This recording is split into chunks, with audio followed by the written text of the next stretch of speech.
नमस्कार, मैं हूं आपके साथ विवेक राय। आप देख रहे हैं एबीपी लाइव। लोकसभा चुनाव और लोकसभा की सीटें, उन सीटों का समीकरण, इन पर एबीपी लाइव आपके लिए अलग-अलग जानकारियां लेकर के आ रहा है। और आज इस वीडियो में जिस लोकसभा सीट की हम आपसे बात करने जा रहे हैं, वो सीट है गौतम बुद्ध नगर। 2009 में जहां पहली बार चुनाव हुआ और ये उसका चौथा लोकसभा का चुनाव है। और पिछले 3 बार से उस सीट का क्या समीकरण रहा है, हालांकि पिछले 2 बार से तो भारतीय जनता पार्टी के कैंडिडेट जीते हैं, और उसके पहले की क्या समीकरण रहे हैं और अभी की क्या वहां की स्थितियां हैं, इस पर बातचीत करेंगे। वरिष्ठ पत्रकार दिनेश जी हमारे साथ हैं। दिनेश सर, बहुत बहुत स्वागत है आपका। दिनेश सर, गौतम बुद्ध नगर अपने आप में औद्योगिक राजधानी है, दिल्ली से सटा है, सब कुछ है, पर नोएडा के बारे में, गौतम बुद्ध नगर के बारे में कुछ और विशेषताएं, कुछ और खासियत आप क्या जोड़ना चाहेंगे? नोएडा में एक जो सबसे खूबसूरत बात है, वहाँ भी वही बात है कि जो लोकल आबादी का एक अलग तरह का प्रभाव है। और नोएडा किसी भी सीट से एकदम अलग है, दिल्ली से सटा हुआ है। इसके अलावा नहीं, नोएडा में पूरा देश बसता है। नोएडा की जो आबादी है वो पूरे देश से बनी हुई है। मतलब आप कह सकते हैं कि नोएडा में पूरा भारत बसता है। नोएडा, ग्रेटर नोएडा अगर मिला दें तो नोएडा और ग्रेटर नोएडा की आबादी तो पूरे देश से बनी है। बाकी सराउंडिंग जो गाजियाबाद जो गौतम बुद्ध नगर सीट में जो बाकी देहात वाले इलाके हैं, जो रूरल बैकग्राउंड से आते हैं, उनका अपना ओरिजिनल लोग हैं और मूल रूप से है। लेकिन नोएडा में हाल फिलहाल पिछले 30 से 40 साल में जो तरक्की की है विकास की दृष्टि से, वो इम्पोर्टेंट है। इससे कुछ लोगों का जीवन बहुत शानदार हुआ है, जो लोकल लोग, और कुछ लोग जो अपने को संभाल नहीं पाए, जो लोग अपने को मैनेज नहीं कर पाए, जिनकी पूरी जमीन चली गई, पैसा आया, करोड़ों रुपया आया, उन्होंने करोड़ों रुपए की गाड़ी खरीद ली, तेल भरवाया और खत्म हो गई, गाड़ी कबाड़ में निकली। ऐसे लोग भी आज की तारीख में अपना सस्टेन मुश्किल हो गया।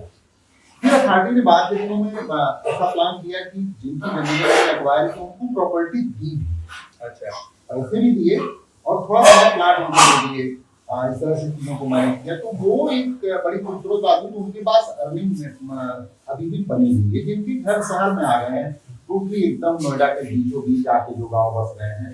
अब उनके पास कोई भी, गांव के चारों तरफ मल्टी स्टोरी बने हुए हैं, गांव के अंदर की जो कहानी है वो एक अलग तरह से होती है। तो वो बहुत महत्वपूर्ण बदलाव आया है नोएडा में। इसीलिए नोएडा को मैं पूरे देश से अलग मानता हूँ। वो देश की जो मिश्रित आबादी है, वहाँ केरल वाला भी है, वहाँ तमिलनाडु वाला भी है, वहाँ यूपी बिहार वाला भी है, तो एक बड़ी आबादी ऐसी है जो वहाँ मैटर करती है।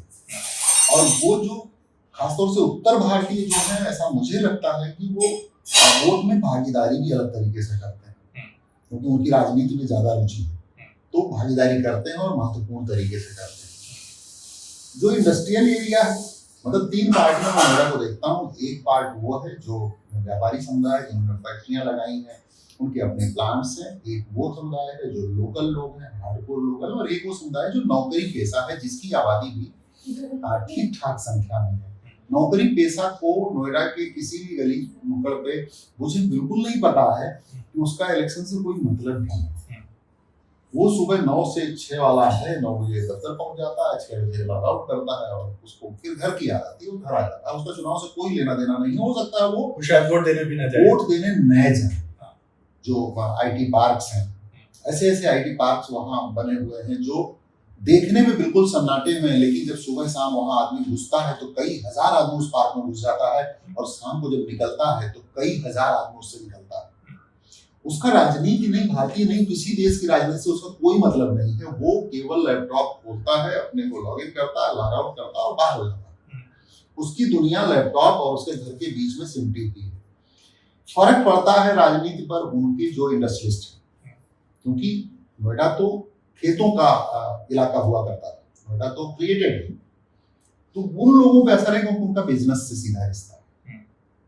बिजनेस से रिश्ता है तो जो उत्तर प्रदेश ही नहीं, देश के अनेक हिस्सों में हुई है, लेकिन हम उत्तर प्रदेश की बात कर रहे हैं, नोएडा की बात कर रहे हैं, तो जो सरकारी सिस्टम की दिक्कतें हैं उसको वहां के लोग भी उतनी ही शिद्दत से महसूस करते हैं जितना कुशीनगर वाला महसूस करता है।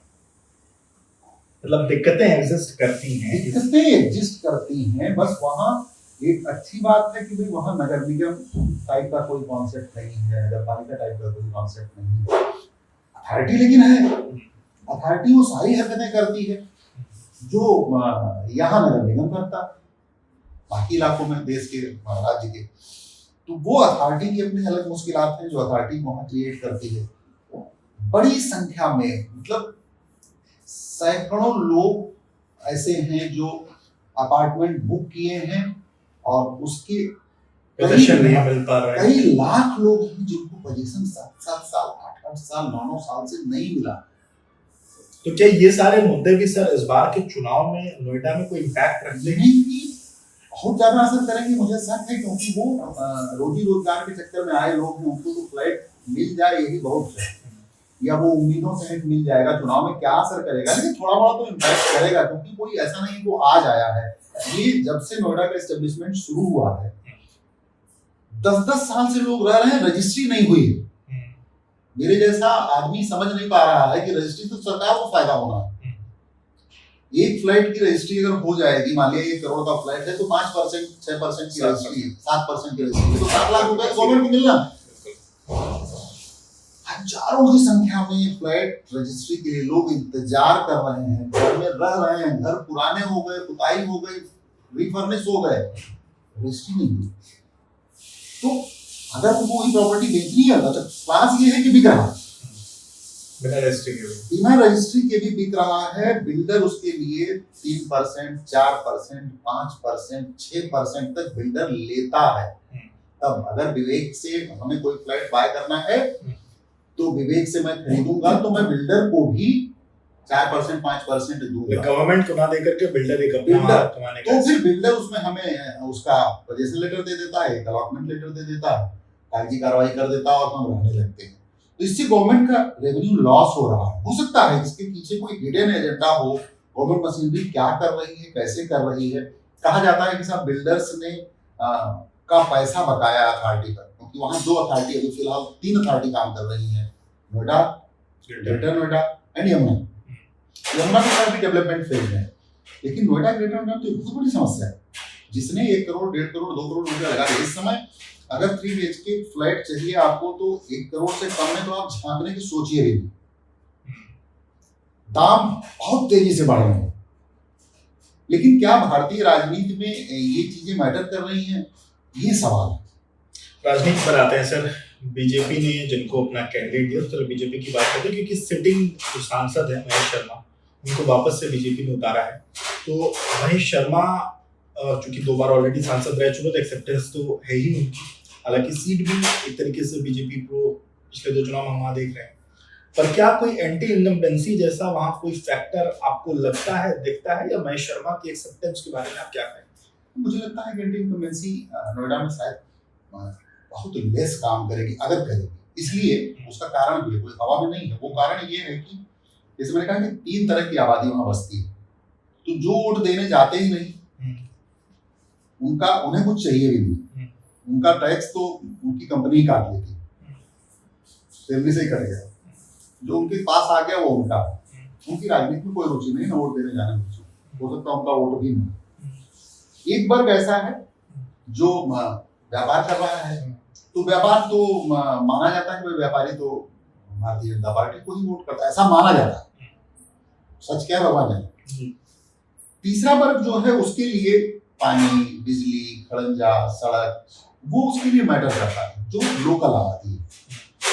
तो उसको वो चूंकि वो जहाँ है, वो फिजिकली जो नोएडा और ग्रेटर नोएडा की आबादी है, वहाँ ये वाला काम तो तेजी से हुआ है। वहाँ उस तरह का नहीं, क्योंकि सारा डेवलपमेंट नया है।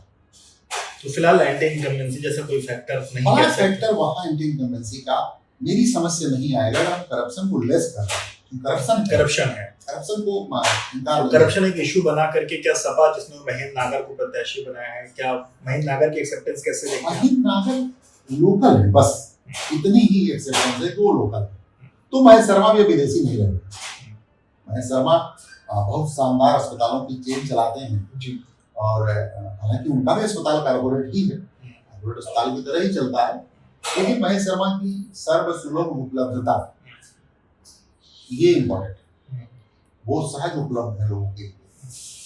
जो लोकल एमएलए हैं पंकज सिंह, वो दोनों का कॉम्बिनेशन शानदार है, अच्छा है। पंकज सिंह बहुत ही सम्मानजनक वोटों से अभी विधानसभा जीते हैं। तो नोएडा में कोई बहुत बड़ा एंटी इनकम्बेंसी सामने आएगा, मुझे शक है। इसके बाद अगर सर बात करें सीटर, क्योंकि अलग अलग दल राजनीतिक उसमें हैं, तो उनकी वजूद की बात करें, राजेंद्र सोलंकी बसपा ने जिनको उतारा है, उनको कैसे देखते हैं, उनका क्या पॉलिटिकल बैकग्राउंड रहा है, उनके बारे में? जो नागर साहब की स्थिति है वही सोलंकी साहब की स्थिति है। कोई बहुत बड़े लीडर नहीं है, बसपा ने सपा ने उनको दिया है, लेकिन कोई ऐसा रिकॉर्ड उनका नहीं है कि बहुत शानदार रिकॉर्ड रहा हो, बहुत बड़े पॉलिटिकल करियर वाले लोग रहे हों। तो वो सामान्य लोग हैं, इलेक्शन लड़ रहे हैं, उनको टिकट मिला है, उनकी पार्टी ने उनको टिकट दिया है, तो बहुत ज्यादा इम्पैक्ट डाल पाएंगे। वो अपने अपने खास वर्ग जो उनका वोट बैंक है उसको वो मैनेज कर लें, वो बहुत इंपॉर्टेंट। अगर वो मैनेज कर लेते हैं और वो नंबर में जीत जाते हैं तो वो जीत सकते हैं, अदरवाइज टफ है, वहाँ चैलेंज है। चैलेंज मतलब बीजेपी के लिहाज से आप एक सॉफ्ट, सबके हिसाब से मैं देख रहा हूँ कि चैलेंज सबके सामने है, और कोई बहुत बड़ी गेन वहाँ अगर बीजेपी जीतती है तो कोई बहुत बड़ा गेन नहीं होने जा रहा। अच्छा, जैसे जो विधानसभा में देखने को मिला, अलग विधायकों ने जो एक लंबी मार्जिन से जीता, वो नहीं दिख रहे। मुझे नहीं लगता है उतनी लंबी मार्जिन हो सकती है, अच्छी फाइट हो रही है। फाइट ठीक होगी, क्योंकि ये जो दोनों कैंडिडेट हैं ये इनका अपना वोट बैंक, हालांकि इनका वोट बैंक आपस में क्रॉस भी करता है, सपा बसपा का वोट बैंक आपस में क्रॉस करता है, तो वो एक अलग तरह का इम्पैक्ट है। तो वहीं से क्रॉस होगा, उसी का लाभ शायद बीजेपी को मिल सकता है। और अगर उनके वोट बल्क में, अब किसका वोट कितना परसेंट पड़ता है, कितने लोग बूथ तक लोगों को लेके जा पाते हैं, जो बार बार मैं कहता हूँ वो भारतीय जनता पार्टी का जो बूथ मैनेजमेंट है उसकी कोई काट अभी किसी दल के पास ईमानदारी से है नहीं, बात है चाहे कोई कुछ भी कर रहा है। भारतीय राजनीतिक दलों को भारतीय जनता पार्टी से ये वाला गुण तो सीखना चाहिए, लेकिन हम नहीं सीखना चाहते। अगर कहीं भी कुछ अच्छा मिल रहा है उसको सीखने में कोई बुराई नहीं, तो बीजेपी से ये वाला सीखा जाना चाहिए। बिल्कुल, बीजेपी की अपनी खूबियां हैं, बाकी दल भी अपने अलग अलग, चाहे सपा की बात करें या बसपा की बात करें, वो लोग अपने जातिगत फैक्टर्स पर तो वोट मांगेंगे ही मांगेंगे। करप्शन का एक जो बड़े चार्ज की बात कही जा रही है कि करप्शन एग्जिस्ट करता है, वो भी एक इशू हो सकता है। देखना होगा कि 26 तारीख को जब वोटिंग होगी तो 4 तारीख को नतीजे किसके सिर पर ताज बांधते हैं।